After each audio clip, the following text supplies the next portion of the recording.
আসসালামু আলাইকুম গাইস, আপনারা সবাই কেমন আছেন? আশা করি অনেক ভালো আছেন। তো গাইস আমি অনেক ভালো আছি। তো গাইস আজকে আই বললাম একটা নতুন ব্লগ নিয়ে।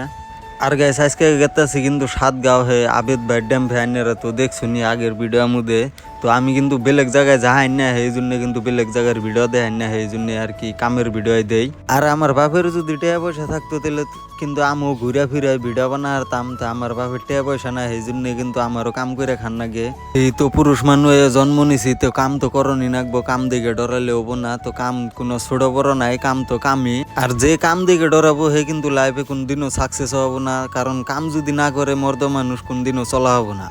কারণ রাজাও যদি বই বই খায়, রাজার ধনও কিন্তু ফুরাবো। সেই জন্য কিন্তু সেরাবুলানের কাম করণই নাকবো। পরিবার যদি চলাবার চায় কাম করণই নাকবো, যত দুঃখ কষ্ট হোক, রোদ বৃষ্টি তুফান থাকিয়া কাম কিন্তু করণই নাকবো। যাই হোক গাইস, আমি কিন্তু আই ফেললাম দলং পার আর বেলকির চক বিলাও এটা সিনেম আইনারা তো দেখছুনি আমার ভিডিও মধ্যে, কারণ আমি এই জায়গাতে ঘুরি সারাদিন মাল চাল নিয়ে। তো সেই জন্য আর কি ইঙ্গা ভিডিও পাইন আইনারা যে বেলেগ বেলেগ ভিডিও দেয় না, যদি বাইতে যায় তাহলে সে কিন্তু আমি বেলেগ বেলেগ ভিডিও দেয়ারি। আর বাইতে যায় 2-3 দিনের উপরে থাকা হয় না, সেই জন্য কিন্তু বেলেগ ভিডিও বেশি দেওয়া হয় না। তো গাইস আপনারা কিছু মনে করেন না জানি, আমি কামের ভিডিও দিয়া থাকবো, তার মানে কাম কইরা খানি নাকবো আমার। আর গাইস রাস্তাঘাটে খালি গাড়ি আর গাড়ি।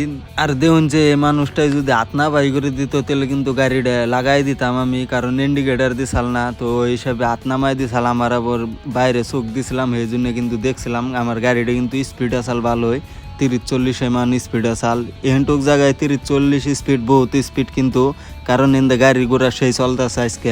তো গ্যাস ফাইনালি কিন্তু আমি আয় পড়লাম মেডিকেলের যেটা টার্ডিং, এই টার্ডিংটা গুল্লা দেয় কিন্তু সামনে রেল লাইন আছে।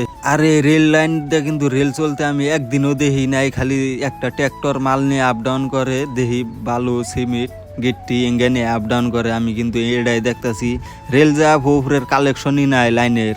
আর আমরা এই রাস্তাটা পার হইলেই কিন্তু আঙ্গো লেফট সাইডে ঢুকা যান নাকবো। তো আইনেরা তো দেখছনি আগের ভিডিওর মধ্যে আবেদ ভাই ড্যাম, তো ওই ড্যাম্পে কিন্তু আজকে আমরা গেতাছি। তো গাইস ফাইনালি কিন্তু আমরা আই পড়লাম আবেদ ভাই ড্যাম্পের সামনে। তো একটা গাড়ি কিন্তু খাড়া করাই থুইছে ম্যাজিক, তো আমার গাড়িটা কিন্তু লাগাই দিলাম। তো গাইস আইনের দেখতেছেন যে জামাই আর কুরফান কিন্তু আডিটা মাথায় করে আনতেছে, কারণ 120 কেজির কম হবো না, সেই জন্য কিন্তু দুইজনে আডি আনবা লাগা। আর ওরা আডিটা থুয়ে নেওয়া কইতাছে যে একটু জিরাই নই, ও দাঁত সাত বাইরে হয়ে গেছে, কুরফান আসতেছে বাড়ির সুদানি। আর গাইস এনুই যেদিনই আহি সেদিনকাই কিন্তু বৃষ্টি আয়। আমরা আইতে সময় আইছিলাম কিন্তু এই সুন্দর বতরেতে, নহার বাদে ওরা কি জাদুই করে না কি করে গম পাই না, কারণ স্টাইল হাদায় বৃষ্টি হয়, স্টাইলে বৃষ্টি হয়। যেদিনই আইসি মোটামুটি বৃষ্টি একসাইডে হইলেও পড়ছে। তো বৃষ্টি আইছে কি করবো, যায় বই থাকি গিয়ে একবার ওরা দেখি কি করতেছে, দেখি যে ওরা বই রয়েছে। তো গায়ে সাঙ্গু কিন্তু গাড়িটা একবার লোড হয়ে গেছে, গাড়িটা বান্ধা